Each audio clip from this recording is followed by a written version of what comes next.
Ah, donc c'est parti. Donc ce cours de Dvar Malchut, la paracha Bo. Aujourd'hui c'était le Yortzeit de Rabbi Zuché Manipoli. Alors comme je reviens d'Ukraine, la semaine dernière j'étais là-bas sur Oel où se trouve Rabbi Zuché Manipoli et aussi le Maguid de Mezricht, entre autres. Et Rabbi Yehuda Leib Cohen aussi. Donc il y en a deux. Le Rav Yehuda Leib Cohen, je pense que c'est ça son prénom. Et Rabbi Zuché, que le Morazakan leur a demandé une askama pour le livre du Tanya. Et alors, ce matin, quand j'étais à Shikont Rabad, il y avait un chassid comme ça qui nous demandait comment ça se fait qu'il leur a demandé à eux précisément. Pourquoi eux, précisément? Il aurait pu demander aussi à Noam Elimelech. Pourquoi il a demandé à Rabbi Zuché Manipoli et aussi à Rabbi Yehuda Leib Cohen? Alors moi j'ai répondu, j'ai dit, tu vois, comme toi tu comprends pas pourquoi, avec ton intellect ça te paraît difficile, et de la même façon, Dieu il a donné des mitzvot qui sont au-delà de l'intellect pour nous donner l'occasion de servir Dieu au-delà de l'intellect. Tu vois, c'est la même chose. Il y a des fois il ne faut pas chercher forcément à trouver des raisons avec l'intellect.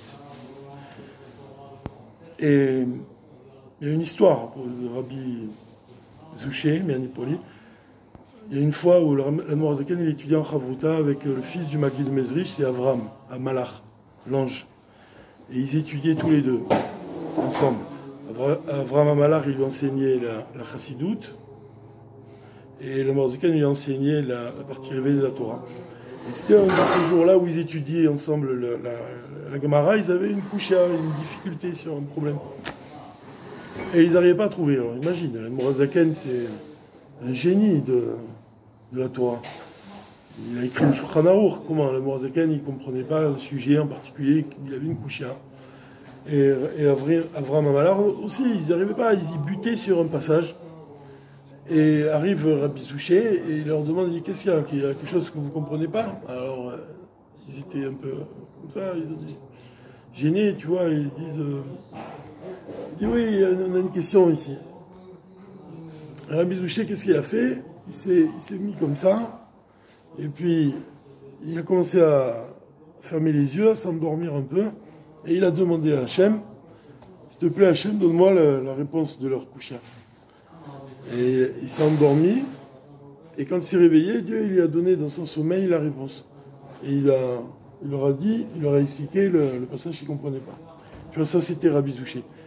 Donc c'est quelqu'un qui sort vraiment des normes, les histoires, quand tu lis l'histoire de Rabbi Zuché, tu te rends compte que c'est un homme qui est exceptionnel, quoi. Qui a une émouna profonde, une émouna simple en Dieu, et qui est capable de vivre une vie qui est au-delà de l'intellect, quoi, en fait. Une vie qui montre évidemment son attachement à Dieu, puis son bitoul aussi, la capacité qu'il a d'être battel à son maître, en l'occurrence c'était le Maguid de Mezrich ici. Donc il y a beaucoup de choses à dire. Moi, comme je reviens d'Ukraine et tout, je me suis dit, ce serait bien peut-être de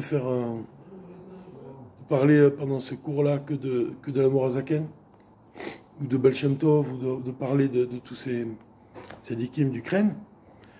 Et en même temps, c'est la paracha de Bo, et le Rabbi il nous parle d'un sujet qui est vraiment, vraiment intéressant, donc c'est difficile de faire la part des choses ici, de dire de quoi on va parler, de ça ou de ça, des tzadikim d'Ukraine, et en particulier de la Morazaken, ou de Rabbi Zuché Manipoli, ou alors de parler de la paracha de Bo, ou alors peut-être parler des deux.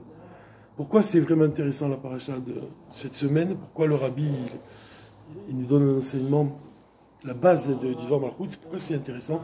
C'est parce que le Rabbi il va parler du fait que tout le monde sait ça, tout le monde sait que Moshe Rabbeinu il avait des difficultés à parler. Tout le monde le sait ça. On dit il avait la bouche, tu sais ça, Yeshurun?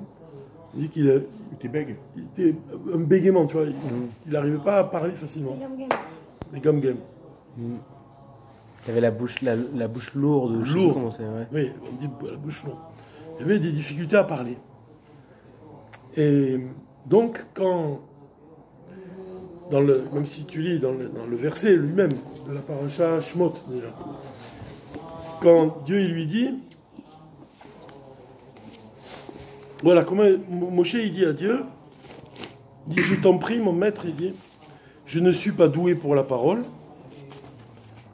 ni depuis hier, ni depuis avant-hier, ni depuis que tu as parlé à ton serviteur, car j'ai la bouche lourde. Voilà. Ça, il dit. Et la langue lourde. C'est marrant, la langue aussi. L'Éternel lui dit, ça il lui dit, qui a donné une bouche à l'homme? Ou qui rend muet ou sourd? Ou intelligent? Ou aveugle? N'est-ce pas moi? L'Éternel, comme ça il dit.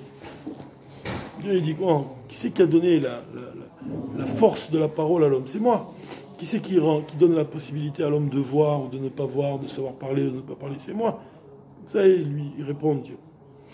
Et alors, Dieu, il lui dit, et maintenant, va, et moi, je serai avec ta bouche. C'est marrant. Alors, comment il dit le mot? Il dit, moi, je... Comment on dit je en hébreu? Ani? Ani. Ou alors, tu peux dire, quand Dieu il parle, Anochi.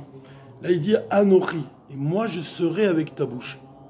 Donc déjà, par le fait qu'il dit Anochi, il y a une allusion à l'essence de Dieu. C'est-à-dire que... Pourquoi les 10 commandements, ils commencent par Anochi?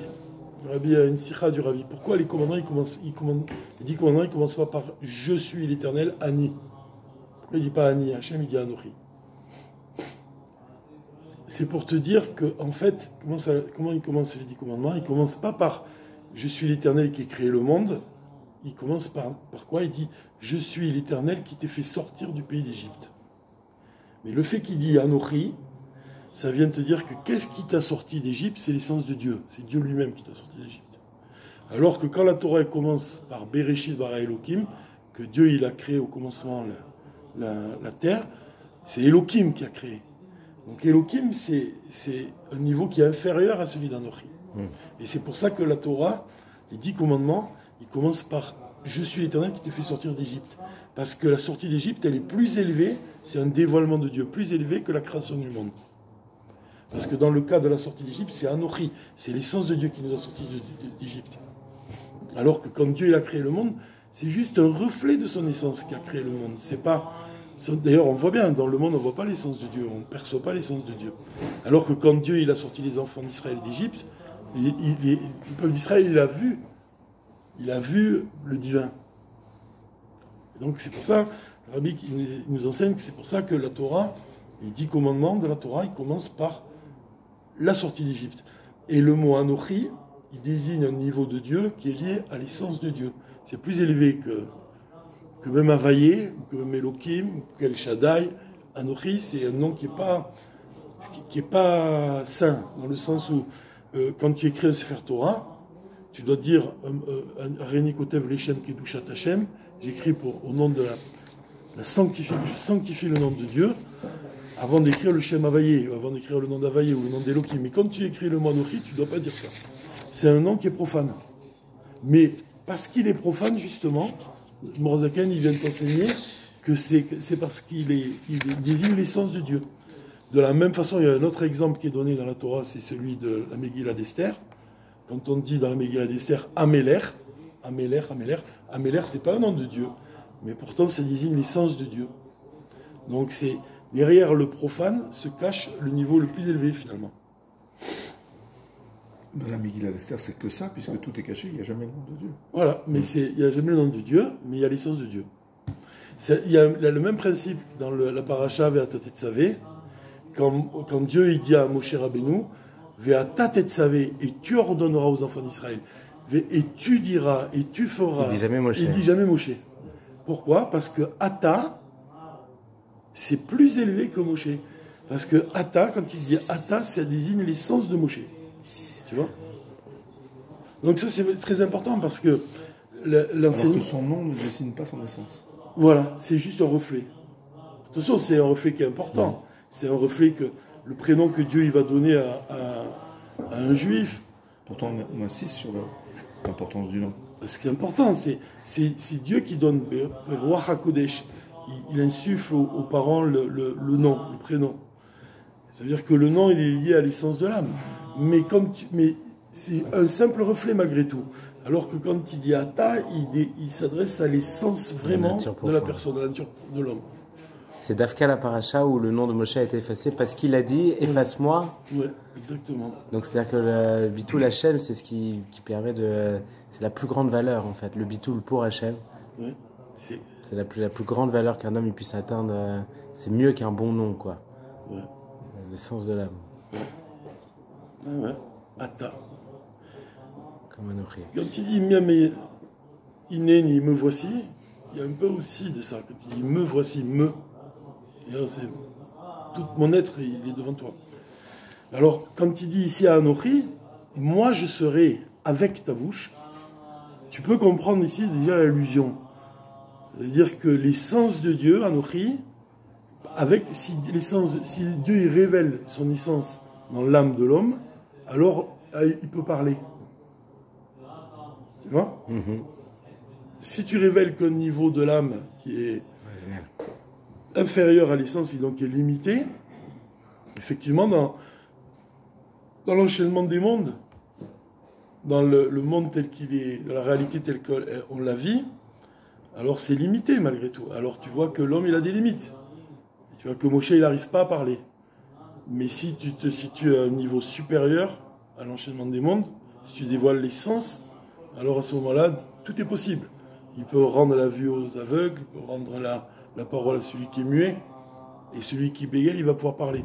Mais non, attention, il faut se rappeler qu'ici, il lui dit, je serai avec toi, c'est-à-dire que pour t'accompagner dans ce monde pour aller délivrer les enfants d'Israël.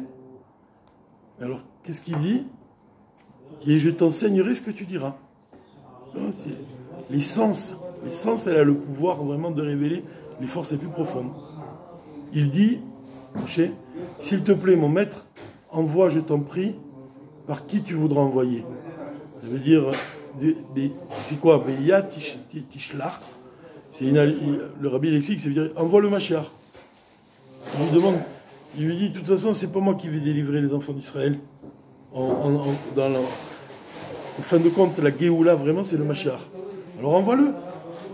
Alors qu'est-ce qu'il dit? La colère de l'Éternel s'enflamma. Dieu, il est contre Moïse, contre Moshe. Et il dit, n'est-ce pas Aaron, ton frère le Lévite? Je sais que lui parlera certainement, et aussi, voici, il sort à ta rencontre, il te verra et se réjouira dans son cœur. Tu lui parleras, tu transmettras les paroles dans sa bouche, et moi je serai avec ta bouche et avec sa bouche, et je vous enseignerai ce que vous ferez. Il parlera pour toi au peuple, et ce sera pour toi comme un porte-parole, littéralement pour une bouche, et tu seras pour lui comme un maître. Donc là, Dieu il lui dit, bon, tu ne veux pas parler, alors c'est ton frère qui va parler à ta place, et moi je vous enseignerai tous les deux. Donc ça fait penser un peu même à, quand Dieu il a dit les 10 commandements, le peuple juif il ne pouvait pas supporter la voix de Dieu, il a demandé à Moshe, toi, écoute ce que Dieu il a à nous dire et répète-nous, tu vois. Que le Moshe c'est l'intermédiaire entre Dieu et le peuple d'Israël. Et là, ça ressemble un peu. Dieu il dit, voilà, ben Aaron ce sera l'intermédiaire entre nous deux. C'est-à-dire que entre même les enfants d'Israël et toi les enfants d'Israël. C'est-à-dire que c'est lui qui va t'aider à parler. Alors voilà, bon ça, c'est autour de ça, le rabbi va nous expliquer. Il n'y a pas le rabbi il va nous expliquer autour de ça.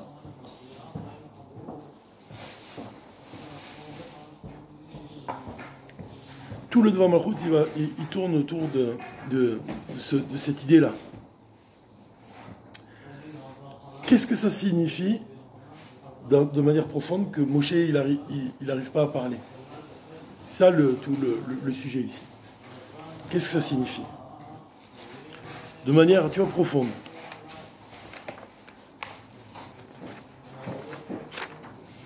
C'est vraiment profond ce que le rabbi nous enseigne ici. Ah, super. Très bien. Merci beaucoup, Ilan. Plaisir.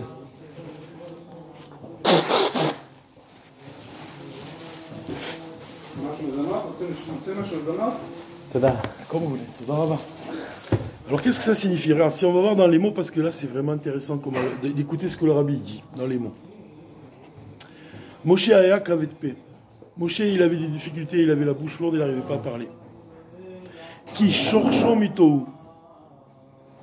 Shesham hayu haorot gdolim velo hayu yecholim leitlabesh bakelim. L'âme de Moshe, elle vient d'un monde supérieur, et c'est les lumières du monde de Tohu, l'origine de l'endroit d'où vient l'âme de Moshe. Là-bas, les lumières, elles sont énormes. Et ces lumières-là, elles ont des difficultés à rentrer dans les réceptacles. C'est-à-dire que c'est quoi tout le sujet de la chassidut est très important. C'est le principe de la lumière et du kéli. C'est quoi l'exemple que tu peux donner de la lumière et du kéli? C'est tout simplement la lumière, c'est l'âme, et le kéli, c'est le corps. Alors l'exemple qu'on donne, par exemple, c'est celui de Yaakov et d'Esav. On dit que Esav, il a aussi une âme qui vient de Tohu. Et ça veut dire qu'il a des grandes lumières et des petits réceptacles. Ça veut dire qu'il n'est pas capable de contenir, quand un homme n'est pas capable de contenir une lumière qui est supérieure, alors son être lui-même, il n'est pas harmonieux, il n'est pas équilibré. C'est-à-dire qu'il peut, devenir, entrer dans la colère, comme une explosion, un réceptacle qui ne supporte pas une lumière et qui va se briser. L'équilibre, c'est quand on arrive c'est Yaakov, c'est l'équilibre. C'est le tikkun, c'est le monde d'Atsilut. Ça veut dire l'harmonie entre la lumière et le réceptacle. C'est-à-dire que même s'il a des réceptacles, des lumières qui sont moins élevées, il a des réceptacles qui sont grands. Tu vois, cette idée-là, c'est quand tu vois quelqu'un, par exemple, qui est capable de... Quelqu'un qui est humilié, par exemple. Quelqu'un que tu vas humilier. C'est dur d'humilier quelqu'un. Mais cette capacité qu'il a de réceptacle, ça veut dire cette capacité qu'il a de réagir, de recevoir une humiliation sans s'énerver.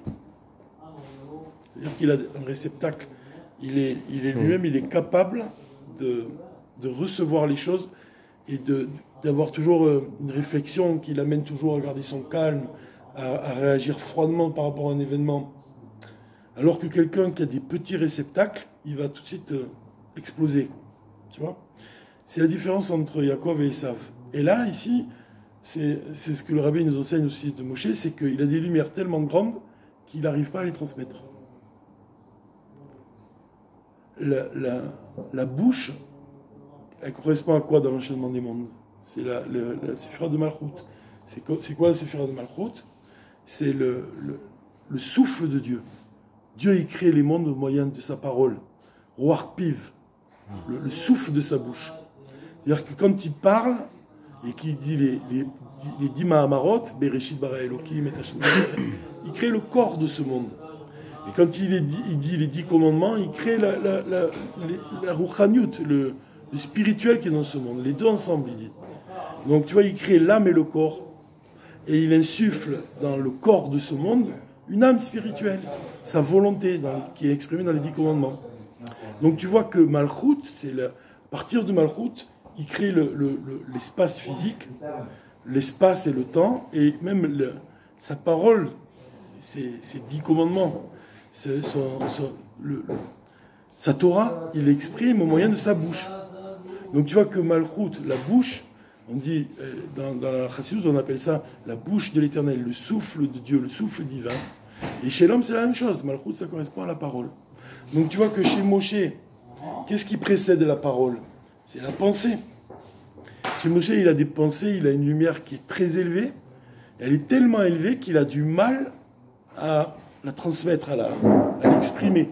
Et donc ça se traduit par un bégaiement. Alors ce qui est intéressant ici, c'est que le rabbi il nous dit, c'est que c'est pas forcément parce que lui-même il n'est pas capable de transmettre, mais aussi c'est la cause, c'est le peuple lui-même qui n'est pas capable de recevoir. C'est ça, c'est qu'il n'est pas le Kéli. Voilà. Donc tout parce que lui, il reçoit une lumière trop forte et il n'est pas le transformateur adapté pour... Il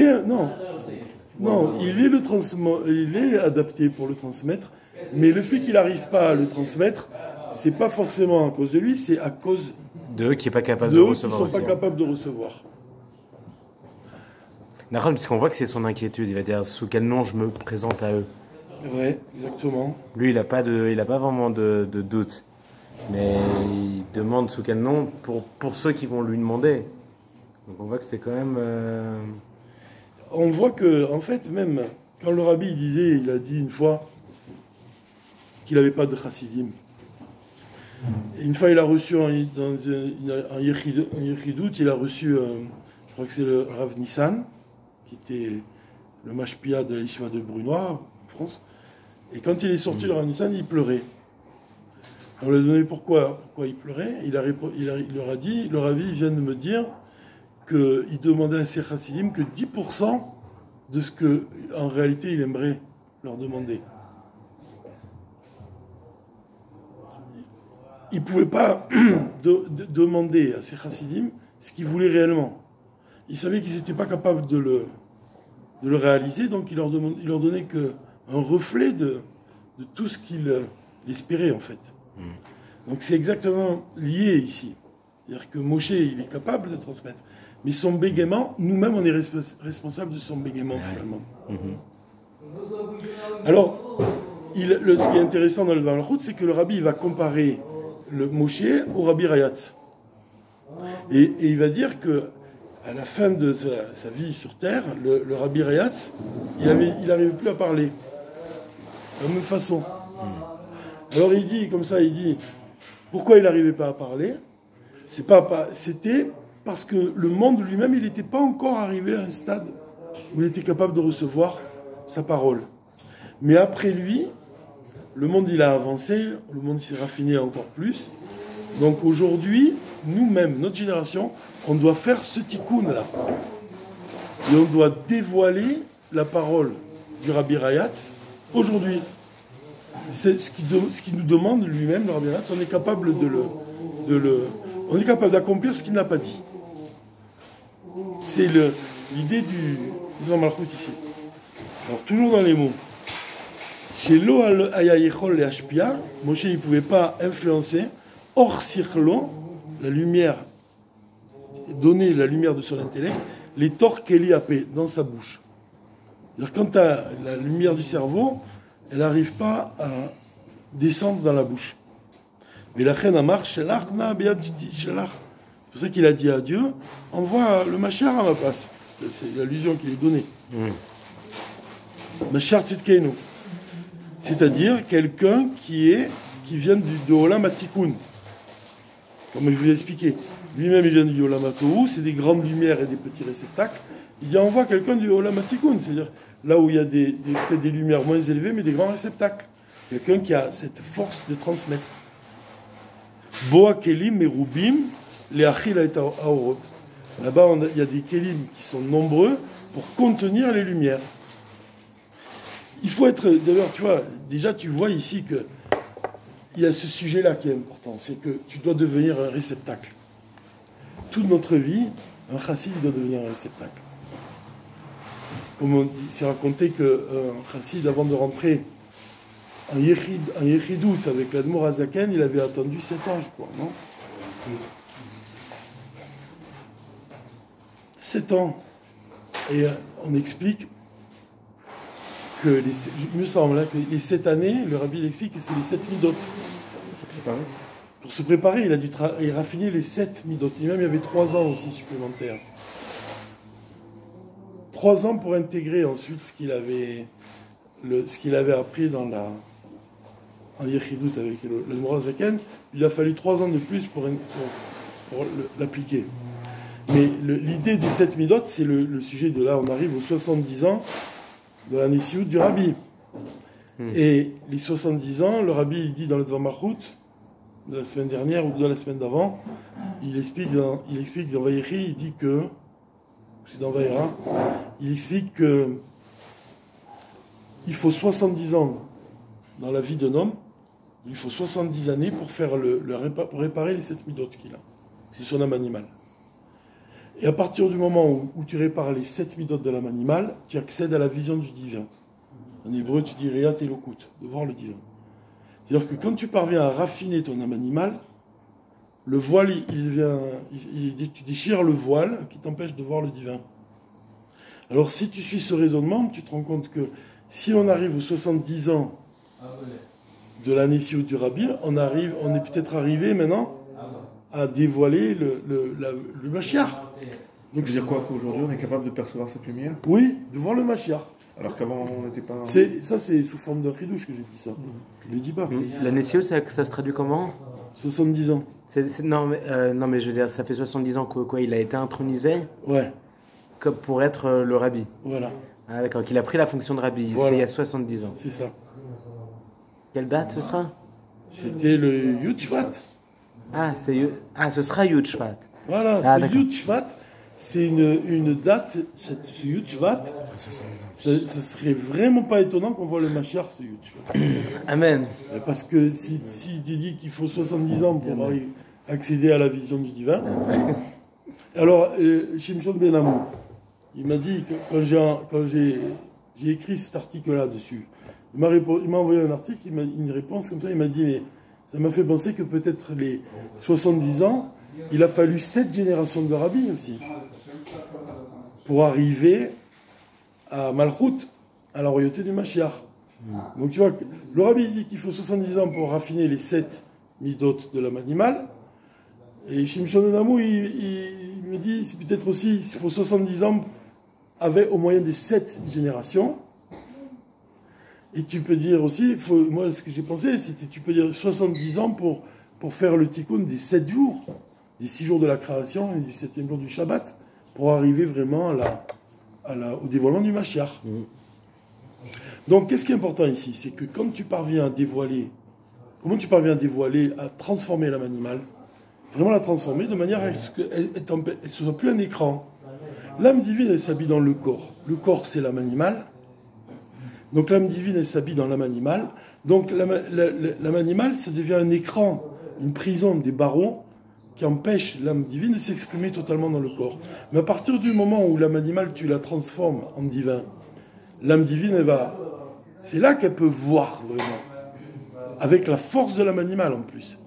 Parce qu'elle ajoute, si tu la transformes, tu ajoutes. Donc c'est ça la vision du divin. C'est aussi le Sfirat HaOmer. Sfirat HaOmer, c'est les 7 midot de l'âme animale, 7 x 7, 49. Et quand tu parviens à faire le tikkun, la réparation des 49 attributs de l'âme animale, tu arrives à la Sharanun. C'est quoi? La vision du divin, 50, la 50e porte de la connaissance qui n'a pas été donnée à Moshe. C'est écrit que toutes les portes elles ont été données à Moshe, les portes de la connaissance, sauf la 50e porte. Donc la 50e porte, elle sera donnée au Mashiach. Donc tu vois le chiffre 70 comme il est important. Donc ici, qu'est-ce qu'il nous dit le rabbi? Il nous dit, quand Moshe il a dit, envoie quelqu'un à ma place, s'il envoie quelqu'un qui vient du Olam HaTikun, que là-bas, il y a cette idée-là, que le réceptacle, ça devient non plus quelque chose qui contient la lumière, mais ça devient de la lumière elle-même. Quand le réceptacle, le Kéli, il participe à la lumière. C'est pour ça qu'on dit que dans les temps futurs, l'âme elle sera nourrie par le corps. Ça veut dire, la lumière elle sera nourrie par le réceptacle. À partir du moment où tu purifies le réceptacle, c'est le réceptacle qui va nourrir la lumière. C'est le corps qui va nourrir l'âme. Il lui a répondu, qui c'est comme il a dit, qui c'est qui a mis dans la bouche des hommes la parole? Voilà, qui c'est? Voilà, c'est ça. Il lui dit, qui a donné une bouche à l'homme? C'est moi, Anochi. Tu vois, l'essence. Pas Ani. Moi, Anochi. Anochi eye impicha. Tu vois, et l'essence, elle sera dans ta bouche. C'est-à-dire, c'est quand l'essence, elle se dévoile dans les limites du monde. C'est ça que ça veut dire ici. Dieu, il lui dit, Moshe, il lui dit, moi, je suis un homme qui est limité.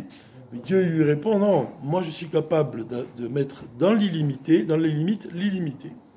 Quel exemple tu peux donner à ça, par exemple? L'arche de la loi. L'arche de l'Alliance, elle contient les tables qui sont écrites par le doigt de Dieu, gravées par le doigt de Dieu. Et comme on dit, quand elles sont dans le... Tu sais, c'est le miracle qui est dans le Aaron. Dans le Aaron, tu mesurais d'une extrémité à l'autre de l'arche, et l'arche elle-même, elle ne prenait pas de place. C'est-à-dire que tu avais 20 amas, tu avais l'arche qui était posée au milieu. D'un côté, l'extrémité de l'arche jusqu'au mur, tu avais 10 amas. Et d'un côté, l'autre extrémité de l'arche jusqu'à l'autre mur, il y avait 10 amas. Ça fait 10 plus 10, 20. Et là, tu as 20. Et l'arche, elle ne prend pas de place. Donc ça c'est quoi? C'est un exemple de quand Dieu il met la lumière illimitée dans les limites du monde. C'est ça. C'est ça qu'il lui dit. Dieu il dit, Moshe il dit, moi je suis illimité. Ma bouche elle peut pas exprimer tout ce que tu me donnes. Il dit, c'est moi moi je serai avec toi à Nourri, je serai dans ta bouche. C'est-à-dire je mettrai l'illimité dans tes limites et je vais briser tes limites. Qu'est-ce qu'il répond? Alors voilà, le rabbi continue. Et tu parleras. Mitzad atzmuto idvarer sheu kol yechol. Si tu regardes les choses du côté de l'essence de Dieu, qui est capable de tout, qui est tout puissant. Veu amakor les kliapé, c'est lui-même l'origine même de la bouche. C'est lui qui met une bouche à l'homme. Deolam atikun, veaorot merubim dito. C'est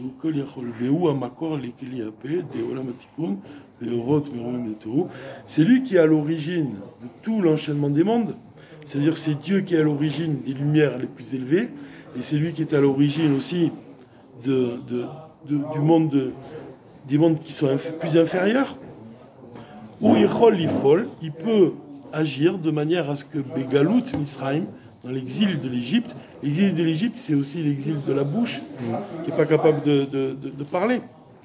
Vega Metzel Moshe, aussi chez Moshe, chez Mitzad Asmo ou les Mala Migelo Ibekelim, que lui-même, il a donc des grandes lumières, mais il n'a pas les réceptacles pour. Yehi Agilou Ibedibur Apei. Dieu, il est capable de dévoiler dans sa bouche à Moshe, Ve'anochi Eye Impicha. Kol Yachol, ça fait Nun Yachol, en Gematria. Alors, qu'est-ce que tu dis ça? Le Nun Yachol, c'est le niveau, le degré Sharanun. le plus supérieur. Ouais, Sharanun. Ouais, Sharanun, lui, il est Yachol. Voilà, c'est bon. Kol Yachol, t'as raison, Kaf, la med, ça fait 50. C'est de toi? Ouais, j'ai juste vu la Gematria, quoi. C'est beau, c'est un beau chidouche. Kol Yachol. Ça convient très bien, parce que ça veut dire ce je degré peux que tu transmettre, penses. là, ce degré-là, chez Haranoun, je peux te le donner. Et d'ailleurs, on dit qu'il lui a donné à part un baiser quand il est parti. Ah oui, le 750e. C'est 50e parce que quand il lui a dit, moi j'ai pensé que c'est ça que ça veut dire, quand il dit tu ne pourras pas voir ma face et vivre. Et quand il lui a donné, et au moment où il l'a donné, à voir sa face, il est parti. Il ne pouvait pas vivre. Et avec ça, mais il est parti. Quand il est parti, il a reçu ce dévoilement. Arche mitzad shorchecha mitou en lecha kelim. Comme par la racine de ton âme, tu n'as pas les kelim, tu n'as pas les réceptacles. Qui est lou aval anochi avaye. Mais moi, j'ai incité ta kelim des tikkun, moi qui ai fait les réceptacles du tikkun, ve'et olam atou, et qui ai créé le monde de Tohu, ani echol les affaires à d'avoir, je peux inverser la chose, les itarev et mélanger les choses. Prinat Tohu, le niveau de Tohu.